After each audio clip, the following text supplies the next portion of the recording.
नमस्कार, आप देख रहे हैं सी न्यूज भारत और मैं हूं आपके साथ ज्योति अरोड़ा। वक्त हो गया है बुलेटिन का और इस बुलेटिन में हम आपको बताएंगे कि भगवान श्री कृष्ण के जन्म के उत्सव को लेकर आगरा के गिरिराज मंदिर में किस प्रकार अभी भी मनाया जा रहा है नंदोत्सव। फिर बात करेंगे गणेश उत्सव को लेकर इंदौर में की जा रही तैयारियों के बारे में और फिर बताएंगे कि रायबरेली में विश्व हिंदू परिषद के नेताओं ने क्यों किया संतों को सम्मानित। इन तमाम खबरों को जानेंगे विस्तार से, तो आइए नजर डालते हैं इस वक्त की बड़ी खबरों पे। आगरा में श्री गिरिराज जी सेवा मंडल की हर सदस्य यशोदा मैया थी और आयोजन स्थल पुरुषोत्तम ग्रीन मानो ब्रजभूमि। ब्रज के लाडले कन्हैया के जन्म पर हर तरफ श्री कृष्ण और ब्रज की महारानी राधा रानी के जयकारे गूंज रहे थे। मौका था श्री गिरिराज सेवा मंडल द्वारा गुरुवार रात में आयोजित नंदोत्सव का। कार्यक्रम का शुभारंभ मुख्य अतिथि मधु बघेल, मंडल के संस्थापक नितेश अग्रवाल, शालिनी अग्रवाल, मयंक अग्रवाल ने श्री कृष्ण और राधा रानी के चित्र के समक्ष दीप प्रज्वलित कर किया। आशी अग्रवाल और शिवानी अग्रवाल द्वारा यशोदा मैया के स्वरूप की प्रतियोगिता आयोजित की गई।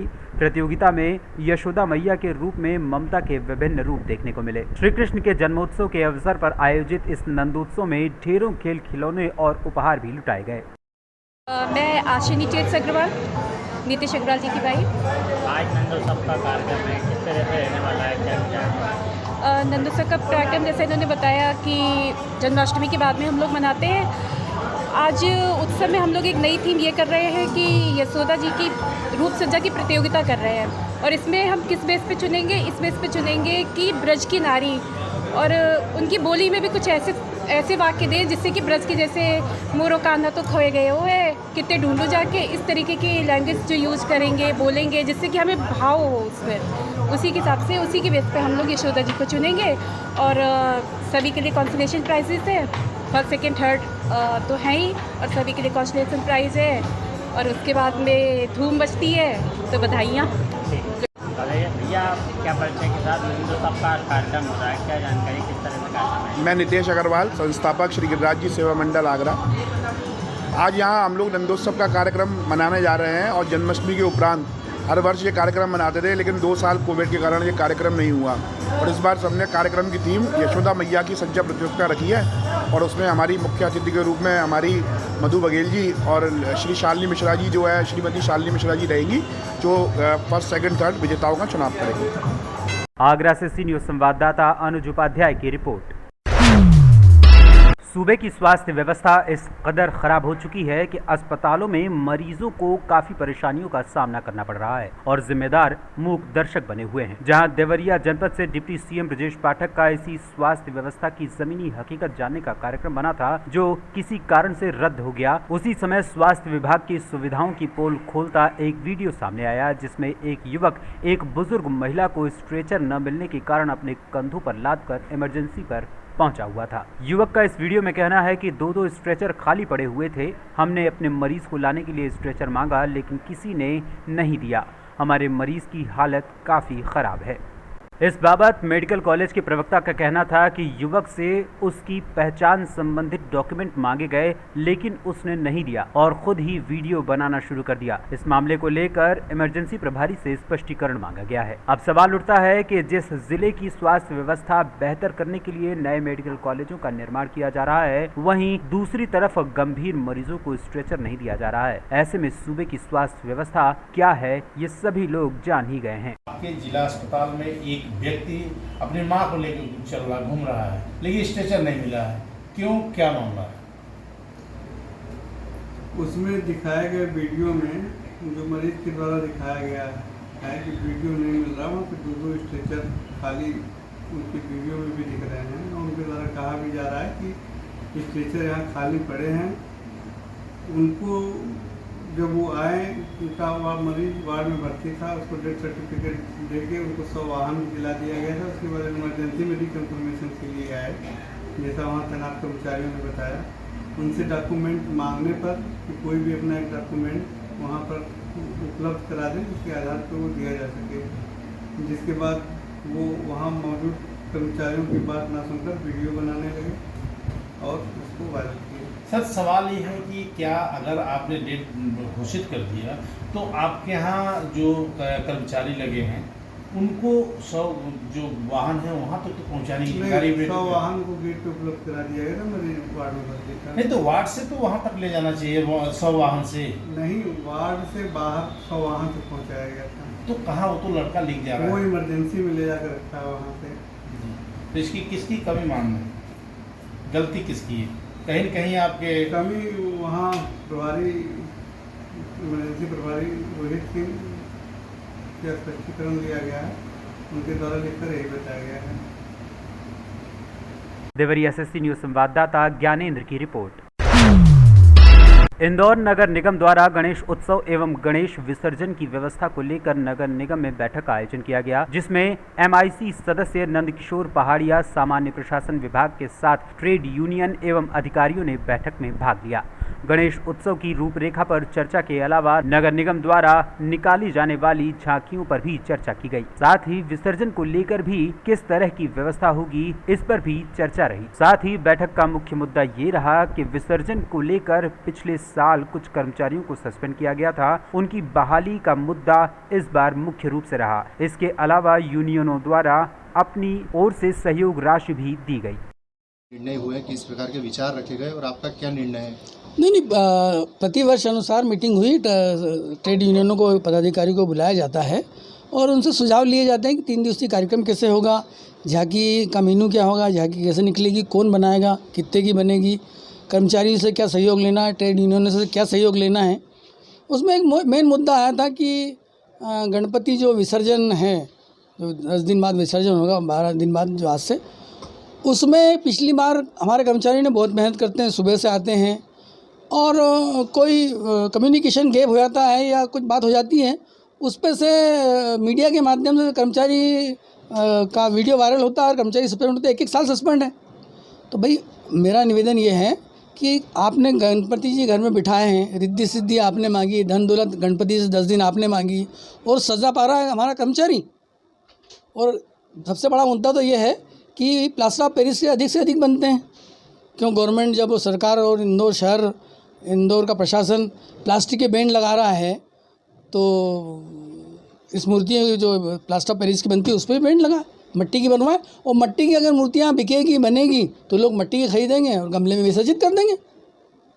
नगर निगम प्रशासन का लाखों रुपये बचेगा। यूनियन की तरफ से भी कुछ अनुदान राशि, देखिए यूनियन की कुछ यूनियनों ने घोषणा की है अनुदान राशि प्राप्त देने की। उन यूनियनों ने की है जिनको 2-2 लाख रुपए गोगा नवमी के अवसर पर मिलते हैं, उन लोगों ने 5-5 हज़ार देने की घोषणा की है। सबसे बड़ी सराहनीय घोषणा की है आदरणीय चेयरमैन साहब ने, नंदू पहाड़िया जी ने, कि वो उनकी तरफ से झांकी को 11,000 रुपये अनुदान देंगे। क्या नगर निगम परिसर या नगर निगम में क्या फंड नहीं है गणेश उत्सव बनाने को लेकर? नहीं, नगर निगम के पास बहुत फंड है। नगर निगम जब दूसरी मिलों को, दूसरे लोगों को फंड दे रही है, तो भैया दान तभी किया जाता है जब आपके पास धन हो। आपका उमाकांत काले, कर्मचारी महासंघ अध्यक्ष। बताएं सर, आज किस तरह की बैठक नगर निगम में आयोजित की गई? विगत वर्षों 98 में हमारे सम्मानित महापौर मधुकर वर्मा जी थे और 1 वर्ष का उनके कार्यकाल में छोटू शुक्ला जी के मंच से उन्होंने घोषणा करी थी कि मिल चूँकि बंद हो चुके हैं और मिल बंद हो चुके हैं और ऐसी स्थिति में अब झांकियाँ निकलना बंद हो गई है, तो हम आने वाले वर्ष में नगर निगम की ओर से झांकी बनाएंगे। ये जब समाचार अखबारों में छपा, उस अखबार की कटिंग लेकर हमने रखी और इंदौर नगर अनुसूचित निगम कर्मचारी कामगार संघ के लेटर पैड पे माननीय मेयर साहब मधुकर वर्मा जी को पत्र दिया और ये कहा कि आपने घोषणा करी थी और अब आप यहाँ जो नगर निगम की झांकी निकाली है। तब पसोपेश में आकर के बल्लू भैया यादव साहब और माननीय मधुकर वर्मा जी ने हमारे इंदौर नगर अनुसूचित निगम कर्मचारी कामगार संघ के लेटर पैड पर ही MIC प्रस्ताव ले लिया और प्रस्ताव करके आज तक वो परंपरा चल रही है। विगत 2 वर्ष कोरोना काल के कारण गणेशोत्सव समिति का जो कार्यकाल जो था वो गणेशोत्सव चतुर्थी नहीं चल पाई। अब इस बार फिर अभी माननीय प्रभारी अध्यक्ष नंदकिशोर पहाड़िया जी की अध्यक्षता में आज जो बैठक हुई थी MIC में, और उस बैठक में ये तय हुआ कि कर्मचारियों का चंदा नहीं काटा जाए। इस पर हमने सभी यूनियन के लोगों की ओर से हमने आग्रह किया कि अगर आप कर्मचारियों का पैसा नहीं काटोगे तो उनकी सहभागिता कैसे मालूम पड़ेगी। इसी बात को लेकर के हमने हमारे संगठन के अध्यक्ष श्यामा जयपाल जी ने 6,051 रुपये और अन्य और भी यूनियन जो हैं उनके यूनियन के लोगों ने भी 5,001 रुपया वहाँ देने का तय किया है। अभी हमने एक चेक उनको बना दिया है। चेक कल हम खाते में वहाँ गणेशोत्सव समिति के अध्यक्ष नाम से जमा करा देंगे। किस प्रकार के विचार वहाँ पे रखे गए, क्योंकि गणेश उत्सव में देखा गया था कि कर्मचारी भी यहाँ से सस्पेंड हुए थे, इंदौर शहर का नाम खराब हुआ था। हमें बड़ा दुख है इस बात का कि चूँकि ये गणेशोत्सव समिति का जो मामला है, गणेश विसर्जन का जो मामला है, वो हमारी आस्था से जुड़ा हुआ है और आस्था के साथ खिलवाड़ करना स्वाभाविक ही सबको बुरा लगता है। अब एक बात यह है कि कर्मचारी को 6,000 रुपये मिल रहे हैं और मानसिक वेदना उसके सिर पर कितनी है। रात भर वो जागता है मेले में और मेले में जाग करके दूसरे दिन जब यहाँ गणपति इकट्ठे हो जाते हैं, उनको गणपति को इकट्ठे करके लेके जाता है तो स्वाभाविक है वो ये सोचता है कि मेरा काम ख़त्म हो और मैं घर जाऊँ। और ऐसी स्थिति में गणपतियों को शायद ट्राले से उलटने में उनसे कोई चूक हुई है, उसकी चूक की वो लोग माफ़ी मांग चुके हैं, लेकिन वो लोग कर्मचारी आज भी सस्पेंड है। मैं आपके चैनल के माध्यम से मैं माननीय महापौर महोदय से और सभापति नंदू पहाड़े से अनुरोध करूंगा, मुन्ना भैया से सभापति से अनुरोध करूंगा कि जो हमारे कर्मचारी सस्पेंड हुए थे विगत वर्ष वो आज भी सस्पेंड है, उनको पहले काम पे। इंदौर से सी न्यूज़ संवाददाता सुरेश बैरागी की रिपोर्ट। प्रयागराज के उरांव के महुआ कोठी बाजार में श्री कृष्ण जन्माष्टमी की छठी पर गुरुवार को मेले का आयोजन किया गया। आपको बता दें कि विगत कई वर्षों से महुआ कोठी बाजार में श्री कृष्ण जन्माष्टमी की छठी का विशाल मेला आयोजित किया जाता है, लेकिन विगत 2 वर्षों से कोरोना काल के कारण मेला न लग पाने के कारण लोग मायूस देखे जाते रहे। लेकिन इस साल श्री कृष्ण जन्माष्टमी की छठी पर विशाल मेले का आयोजन किया गया। मेले की तैयारी 2 दिन से मेला प्रशासन द्वारा कराई जा रही थी। गुरुवार को लगे मेले में सुबह से ही मेले की शोभा बढ़ाने के लिए तरह तरह की दुकानें लगाई गई थी। मेला मालिक सुरेश कुमार उर्फ मल्ली के द्वारा रात में मनोरंजन करने के लिए नौटंकी का भी आयोजन किया गया था। मेले में क्षेत्र के महुआ कोठी, चकिया, ज्वालापुर, भवानीपुर, चांदोपारा, याकूबपुर, बलीपुर, नेकनामपुर, महटीकर सहित कई गांव के लोगों ने जमकर खरीदारी की। मेले में सुरक्षा और सहयोग के लिए कमेटी के सदस्यों में मनोज कुमार, राम सजीवन, एडवोकेट तीर्थराज भारतीया, अंकुल मोदनवाल, श्याम बाबू गुप्ता, बलराज भारतीया, शुभम जायसवाल, अनिल सोनी, सुनील सोनी, राजकुमार भारतीया, अमीन कुरैशी आदि लोगों के द्वारा मेले की देखरेख की जा रही थी। प्रयागराज से सी न्यूज़ संवाददाता रणविजय की रिपोर्ट। रायबरेली में गौ पूजन करके विश्व हिंदू परिषद नेताओं ने संतों का सम्मान किया। विश्व हिंदू परिषद की संत संपर्क प्रमुख शाखा के द्वारा संतों से संपर्क करने का अभियान चलाया गया, जिसमें आश्रम में मौजूद गौशाला में गौ सेवा भी की गई। विश्व हिंदू परिषद रायबरेली के नेताओं ने शहर में बने सीताराम आश्रम पहुंच मौजूद संतों को अंग वस्त्र देकर उन्हें सम्मानित किया और उनका आशीर्वाद दिया, साथ ही गौ सेवा भी की। जिला अध्यक्ष विवेक सिंह ने बताया कि संगठन संतों के माध्यम से हिंदू जागरण का काम कर रहा है, क्योंकि संत ही हिंदू समाज के मार्गदर्शक और संरक्षक हैं, इसलिए संतों का परामर्श आवश्यक है। प्रांत संत संपर्क प्रमुख दिनेश सिंह ने बताया कि जिले में कितने आश्रम हैं, उन सभी के महंत और संतों को संगठन के संपर्क में लाकर उनकी समस्याओं का निदान करवाया जाएगा, साथ ही उनसे समाज के मार्गदर्शन के लिए अनुरोध किया जाएगा। इस कार्यक्रम में जिला सह मंत्री संतोष सोनी, जिला धर्माचार्य संपर्क प्रमुख कृष्ण बिहारी वैभव, नगर अध्यक्ष धनंजय पांडे सहित अनेक कार्यकर्ता उपस्थित रहे। अपना परिचय। मैं विवेक सिंह, जिला अध्यक्ष विश्व हिंदू परिषद। आज यहाँ पे क्या कार्यक्रम गौशालाओं का रखा गया है? आज ये जैसे अभी हमारे प्रांत से धर्माचार्य प्रमुख श्री दिनेश बहादुर जी ने बताया कि ये गौ पूजन का कार्यक्रम रखा गया है और इसी कड़ी में आप संपर्क में भी हैं सभी साधु संतों हमारे महात्माओं के।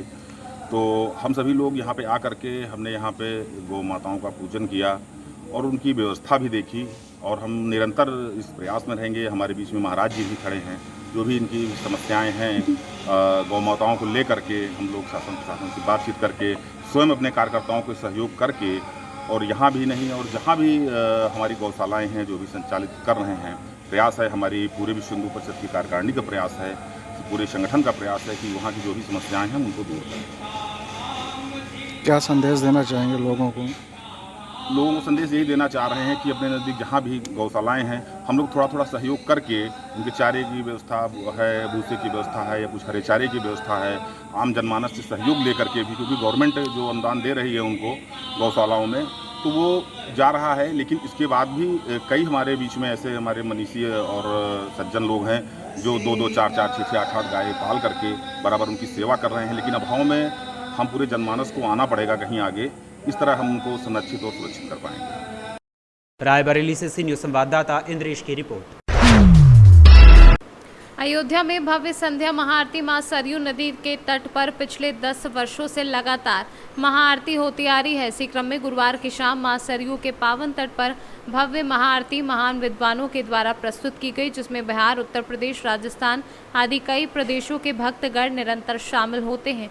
आरती को भव्य रूप प्रदान करने हेतु हिमाचल प्रदेश से पधारे महाआरती में मुख्य यजमान बने दिनेश जैन, उद्योगपति अनिल जैन, सुमन जैन, पूनम जैन आकर्षण का केंद्र रहे। दिनेश जैन ने बताया कि अब लग रहा है कि राम राज आ रहा है, क्योंकि अयोध्या में रामलला का भव्य मंदिर निर्माण हो रहा है। सरयू का पवन जलधारा है, अभी आप देख सकते हैं शाम की संध्या की आरती यहाँ भव्य हो रही है। क्या नज़ारा है यहाँ पे, एक बार आप दिखाइए चारों तरफ। ये महाराज जी बैठे हैं, इनको भी देख लीजिए, महाराज जी बैठे हैं इनका इसमें। हाँ, दूर दूर से यहाँ पे भक्त आते हैं माँ सरयू के पावन तट पे और भव्य आरती में शामिल होते हैं।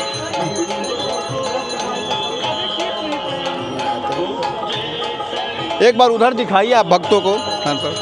पूरी भीड़ है, जमवाड़ा लगा हुआ है यहाँ भक्तों के। माँ सरयू का भव्य आरती चल रहा है, अद्भुत छटा है यहाँ पे। लोग बड़े ही उत्साहपूर्वक माँ सरयू का आरती का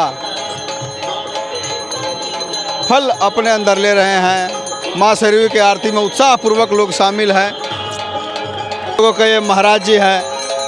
महाराज जी, आपका शुभ नाम क्या है? मैं तो रामप्रिया दास। जी जी जी। आरती आपके यहाँ कितने दिन से होती है महाराज जी? अरे बहुत दिनों से हो रही है। जी जी। अरे उनके मुख्यमंत्री जी भी इसमें भाग लिए हैं और अच्छे अच्छे सब भाग लिए। हाँ बहुत। और हमारे अध्यक्ष बहुत प्रेमी हैं और सभी प्रेमी हैं, सब खूब आनंद होता है। हम तो तबीयत खराब है तो 4 महीना तबीयत। आशीर्वाद बनाए रखे भक्तों पे महाराज जी। भगवान आप ऐसे लगे रहिए धर्म कार्य में। ये प्रदूषण बहुत, हमारे सरजू भैया बहुत बढ़िया हैं। और तो गंगा जमुना क्या हो रहा है, इस प्रदूषण दूर करो, इससे कल्याण होगा। अब मोदी जी और मुख्यमंत्री कितने बढ़िया हैं, मानो कुछ एक पार्टी बारे बड़ा वो कर रहे हैं। आप अभी देखें हमारे महाराज जी का हम आपको दिखा रहे हैं लाइव।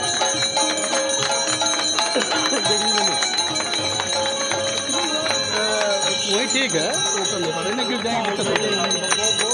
अद्भुत नज़ारा है ये, आप देख सकते हैं महाराज जी।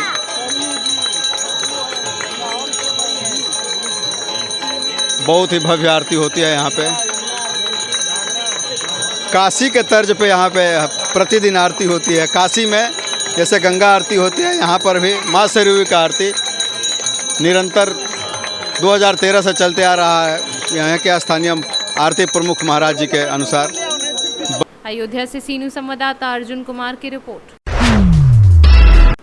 एटा में भारतीय किसान यूनियन के जिलाध्यक्ष पंकज सिंह के नेतृत्व में डीएम के नाम एडीएम को समस्याओं को अवगत कराकर भारतीय किसान यूनियन ने ज्ञापन सौंपा।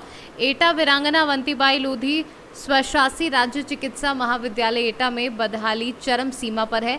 मरीजों को डॉक्टर सही से देख-रेख नहीं कर रहे, मरीजों को मेडिकल कॉलेज में दवाएं नहीं मिल रही, बाजार से दवाएं लेने पर गरीब मरीज मजबूर हैं। मेडिकल कॉलेज में पिछले 6 माह से अल्ट्रासाउंड का डॉक्टर ना होने के कारण अल्ट्रासाउंड ना हो पाने से मरीजों को काफ़ी परेशानी हो रही है।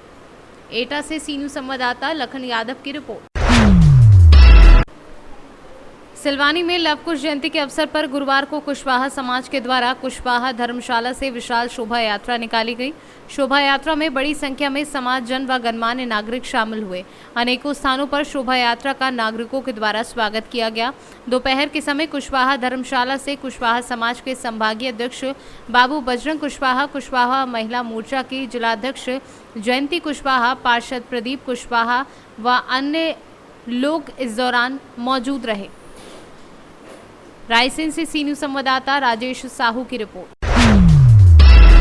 बयाना उपखंड के गांव हरनगर में बीती रात्रि को अज्ञात चोरों ने एक मकान पर धावा बोलकर मकान के अंदर के बंद कमरे में ताले चटकाकर कमरे में रखे लाखों रुपए के जेवरात व अन्य सामान पार कर दिए। वारदात का पता सुबह तड़के लगा।